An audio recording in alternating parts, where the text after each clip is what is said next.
Good morning second year class Hindi की कक्षा में आप सभी लोगों का स्वागत है। बच्चों, जहाँ तक मुझे पता है कि अभी आप लोगों के पास हिंदी की किताबें तो होंगी नहीं, तो अगर हिंदी की किताब आप लोगों को मिल जाए, स्टेशनरी की दुकानें तो खुली ही हुई हैं, अगर मिल जाए तब तो आप चित्रा प्रकाशन की सेकेंड ईयर सामान्य हिंदी ले लीजिए, और नहीं मिलता है तब तक एक नोटबुक बना लीजिए जिस पर होमवर्क हम दिया करेंगे, और थोड़ा बहुत आपको हम इसी फ़ोन के माध्यम से आज से आपकी हिंदी की पढ़ाई भी शुरू होगी। तो आप लोगों को सेकेंड ईयर के पाठ्यक्रम के बारे में पहले मैं बताना चाहती हूँ कि जिस तरह आप लोगों का फर्स्ट ईयर में था 10 नंबर का हिंदी साहित्य का इतिहास, फिर गद्य, पद्य और व्याकरण और ये त्यागपथी, गरुड़ध्वज, सारा कोर्स लगभग वही है, बस थोड़े चैप्टर आपको बदले हुए होंगे। इसमें सब नए नए चैप्टर होंगे गद्य और पद्य के। बाकी हिंदी साहित्य के इतिहास में लगभग वही है। तो आज हम आप लोगों को पढ़ा देते हैं, शुरू करते हैं हिंदी साहित्य का इतिहास, जिसमें हम आपको शुरू से पढ़ाएंगे हिंदी काव्य साहित्य के इतिहास से प्रारंभ करेंगे। ठीक है, आप लोग एक नोटबुक बना लीजिए, और जैसे जब थोड़ा पढ़ा लेंगे उसके बाद आप कुछ क्वेश्चन दिया करेंगे। क्वेश्चन आप अपना करती रहिए कॉपी में, फिर स्कूल जब खुलेगा तो उसकी चेकिंग हो जाएगी। ठीक है, तो आप लोग तैयार हो जाइए पढ़ने के लिए। हिंदी साहित्य का इतिहास, आदिकाल। तो हमारे हिंदी साहित्य के इतिहास को बहुत सारे लोगों ने उसको लिखा है, बहुत सारे साहित्यकार हैं, जैसे कि डॉक्टर हजारी प्रसाद द्विवेदी, डॉक्टर रामचंद्र शुक्ल और महावीर प्रसाद द्विवेदी, राहुल सांकृत्यायन, बहुत से लोगों ने हिंदी, इसके अलावा बहुत सारे जैसे विदेशी लोग, जैसे कि गारसा दलासी, इसके अलावा मिश्र बंधु, शिव सिंह सरोज, इन सभी लोगों ने अपना हिंदी साहित्य के इतिहास के बारे में कुछ कुछ किताबें लिखी हैं। लेकिन सबसे अधिक प्रामाणिक जानकारी हम रामचंद्र शुक्ल के हिंदी साहित्य के इतिहास को मानते हैं, और सबके मतों को देख करके उस हिसाब से साहित्य बनाया गया है। तो सबसे पहला काल जो बनाया गया है हिंदी साहित्य के विकास के क्रम से, वह है आपका आदिकाल। दूसरा भक्ति काल, तीसरा रीति काल, चौथा आधुनिक काल, जिसमें छायावाद, प्रयोगवाद, प्रगतिवाद, और उसी आधुनिक काल में हिंदी गद्य का प्रारंभ होता है।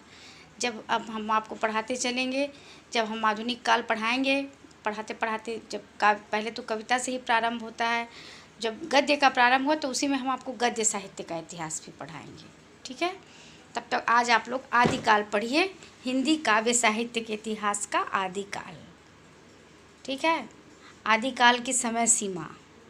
अब जब इतने लोगों ने हिंदी साहित्य का इतिहास लिखा है तो सबके अनुसार अलग अलग समय सीमा है, लेकिन हमारे ज़्यादातर आप लोग सभी लोग जानते हैं कि आदिकाल की समय सीमा 743 ईस्वी से 1343 ईस्वी तक माना जाता है, लेकिन रामचंद्र शुक्ल ने इसको 1050 से 1375 ईस्वी तक माना है। आप अपनी बुक में देख लीजिएगा जो आपके उसमें होगा, लेकिन वैसे इन दोनों में से 743 से 1343 ही मांगी, क्योंकि आप लोगों ने हाई स्कूल में भी यही पढ़ा होगा, तो उसी को मानकर चलिए, क्योंकि ये सबके मतों को मिला करके एक मोटा मोटा अनुमान लगाया गया है कि 743 से लेकर के 1343 तक ही आदिकाल की समय सीमा है। तो समय सीमा के बारे में आप लोगों को बिल्कुल पता चल गया। और इसके अलावा अब जो है, अब हम आते हैं आदिकाल के नामकरण पर। आदिकाल ये जो है, इन्होंने इसका ये आदिकाल के बहुत सारे नाम हैं, आप लोगों को कुछ पता भी होगा, जैसे कि वीरगाथा काल, चारण काल, सिद्ध सामंत काल और बीजक काल। ये अलग अलग साहित्यकारों ने अलग अलग इसका नामकरण किया है। तो आप सबसे पहले आपको हम बताते हैं कि वीरगाथा काल किसने लिखा है। वीरगाथा काल, आदिकाल को वीरगाथा काल रामचंद्र शुक्ल ने ये नाम दिया है। आदिकाल डॉक्टर हजारी प्रसाद ने इसका नाम रखा है, और इसी तरह राम कुमार वर्मा ने इसको, डॉक्टर राम कुमार वर्मा ने इसको जो है, इसमें आदिकाल डॉक्टर हजारी प्रसाद द्विवेदी, वीरगाथा काल आचार्य रामचंद्र शुक्ल, चारण काल जॉर्ज ग्रियर्सन जो कि एक अंग्रेज़ थे, इन्होंने अंग्रेजी भाषा में हिंदी साहित्य का इतिहास लिखा है। जॉर्ज ग्रियर्सन ने चारण काल का नाम दिया है। और प्रारंभिक काल मिश्र बंधु जो हिंदी साहित्यकार थे, उन्होंने भी हिंदी साहित्य का इतिहास लिखा है, उन्होंने इसे प्रारंभिक काल का नाम दिया है।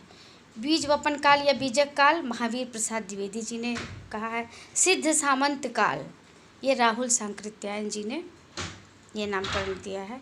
और संधिचारण काल जो है डॉक्टर राम कुमार वर्मा ने। तो इस प्रकार हम देखते हैं कि आदिकाल के बहुत सारे नाम हैं और अलग अलग साहित्यकारों ने इसे अपने अनुसार इस नाम दिया है, लेकिन हम इसको आदिकाल इसीलिए आदिकाल या वीरगाथा काल के नाम से ज़्यादातर हम लोग जानते हैं।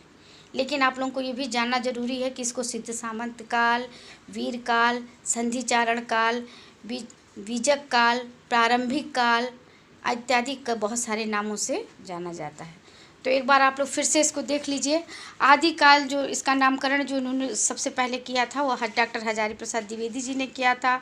वीरगाथा काल आचार्य रामचंद्र शुक्ल ने, चारण काल जॉर्ज ग्रियर्सन ने, प्रारंभिक काल मिश्र बंधु ने, बीजक काल महावीर प्रसाद द्विवेदी जी ने, सिद्ध सामंत काल राहुल सांकृत्यायन ने, और वीर काल इसका नाम दिया था विश्वनाथ प्रसाद मिश्र ने, और संधिचारण काल डॉक्टर राम कुमार वर्मा।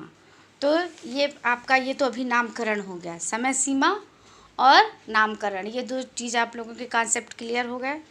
और अब आती है इसकी विषय वस्तु। आदिकाल की क्या प्रवृत्तियाँ थी, क्या इसके विषय वस्तु थे, क्यों इसमें क्या क्या